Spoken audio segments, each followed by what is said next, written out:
आज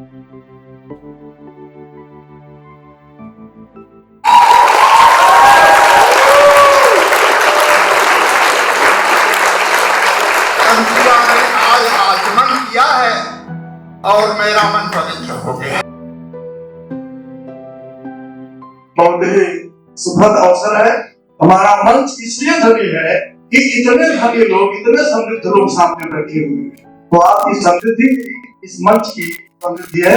और अनुप्रिया नवीन कुमार राय से निवेदन करता हूँ और क्षितिज राज उनके सुपुत्र प्रसारी संकल्पना है, वे सुधर्मा की है और सागर की और क्षितिज की, दो युवा बच्चों ने ये कार्यक्रम आगे बढ़ाया है और इस तरह की की है।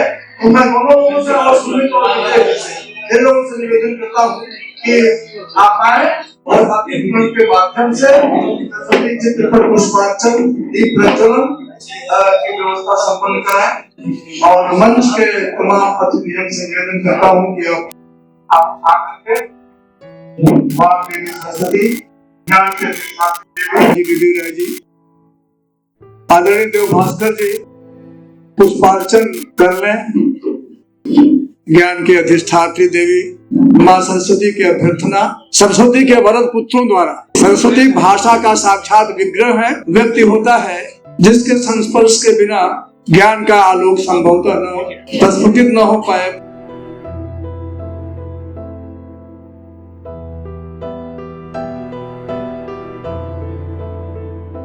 अब वो अवसर है जिसके लिए हम सभी लोग एकत्रित हुए हैं। एक ऐसा अवसर जिस दिन किसी कवि कवयित्री का पुनर्जन्म होता है। मैं शब्द की सत्ता को इस रूप में देखता हूँ कि चाहे हम रहें न रहें, लेकिन शब्द ही वो सत्ता है जिसमें हमारे जीवित रहने की संभावना अमृत के काल तक बनी रहती है। तो शब्द के सत्ता की प्रतिष्ठा ही हमारे कवि कर्म की असली पूंजी थाती है।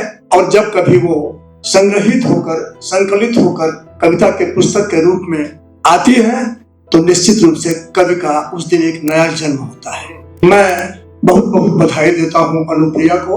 और ये बहुत ही सुखद अवसर, अनुप्रिया के किताब का लोकार्पण और साक्षी बनता हुआ आज का यह समय और वरिष्ठ और श्रेष्ठ जन, एक बहुत ही सुखद और ये आचमन है।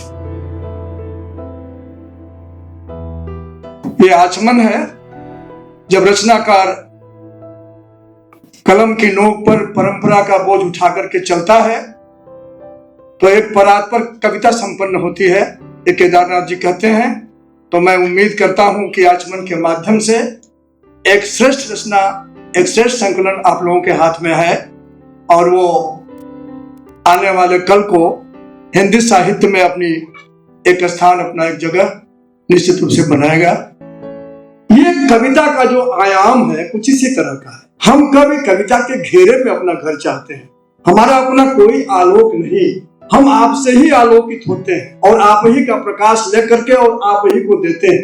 हम चाहते हैं कि चारों तरफ ज्ञान का आलोक फैले और उसमें थोड़ा सा हमें भी मिल जाए, बस केवल हमारी इतनी सी अपेक्षा होती है। मैं अध्यक्ष की अनुमति से कार्यपाठ का संचालन प्रारंभ करता हूँ। आप मंच पे आइए, आपका स्वागत है। अपने से बड़े लोगों को मेरा सादर प्रणाम, छोटों को मेरा शुभाशीष। घर राय साहब के बगल में है। मैं तो ऐसी सेवा में रहा कि दिन रात नौकरी में निरीक्षण, सूचनाएं, विद्यालयों का निरीक्षण, प्रेषण इसी में रहा। मैं साहित्य का विद्यार्थी तो रहा लेकिन कुछ कहने सुनने का मौका कम मिला।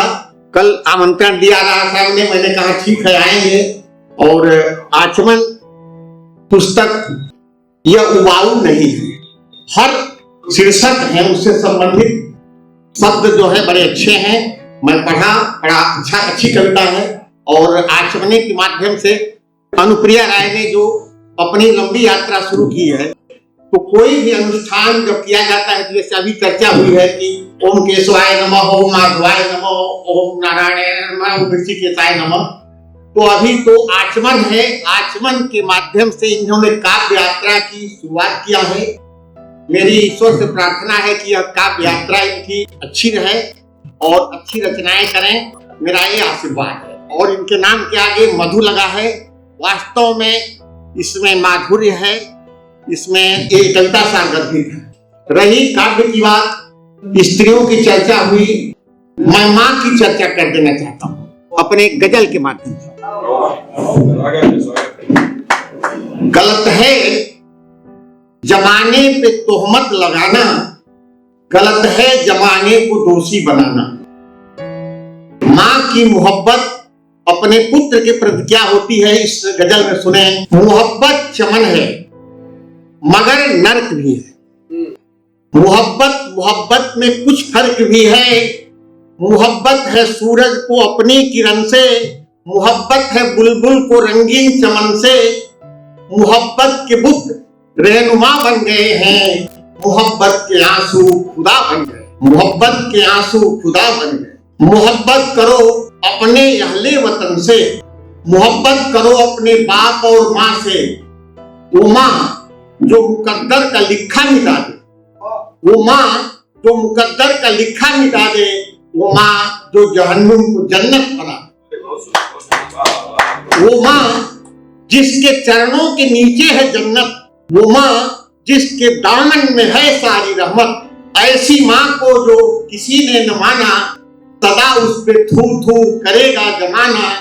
गलत है जमाने को तोहमत लगाना, गलत है जमाने को दोषी बनाना।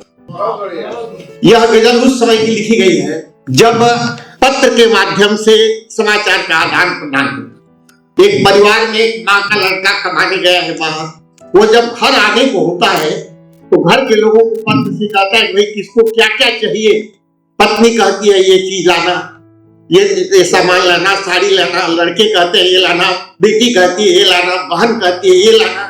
लेकिन माँ क्या कहती है अपने बेटे से सुने। अगर कोई परदेश को जाए लड़का, यजीजो यकारब लिखेंगे संदेशा। जितने इष्ट मित्र हैं लिखते हैं। अगर माँ ये कहती है कुछ भी न लाना, बस मेरे लाडले लौट घर के तू आना। ऐसी माँ को जो किसी ने न माना, सदा उस पे थू थू करेगा जमाना। गलत है जमाने पे तोहमत लगाना, गलत है जमाने को दोषी बनाना। दूसरी बात अभी स्त्रियों की हुई, सीता शीर्षक है और चीज है। दो पंक्ति स्त्रियों पर मेरी है। शीर्ष होता है जिसका वतन के लिए, लाश रोती है उनकी कफन के लिए। शीर्ष होता है जिनका वतन के लिए, लाश रोती है उनकी कफन के लिए। किन दरिंदों की दुनिया में हम आ गए, जहां सीताएं होती हरण के लिए। किन दरिंदों की दुनिया में हम आ गए, जहां सीताएं होती हरण के लिए। यह शहर लगता अमीरों का है, यह शहर लगता अमीरों का है, किंतु द्रौपदियां बिलखती बसन के लिए। द्रौपदियां बिलखती बसन के लिए। दीप बन जिनने जग को उजाला किया, आज तम में पड़े हैं दफन के लिए। दीप बन जिनने जग को उजाला किया, आज तम में पड़े हैं दफन के लिए। शीश होता है जिनका वतन के लिए, लाश रोती है उनकी कफन के लिए। कबीर मनीषी तुलसीदास आए रच डाली रामायण। कबीर मनीषी तुलसी आए रच डाली रामायण। राम कथा तो तन मन पसरी जैसे राम रसायन। राम के चरण प्रयाग जब पहुंचे, हंसने लगी धरा। चरणों को छूकर सरिता बहने लगी त्वरा।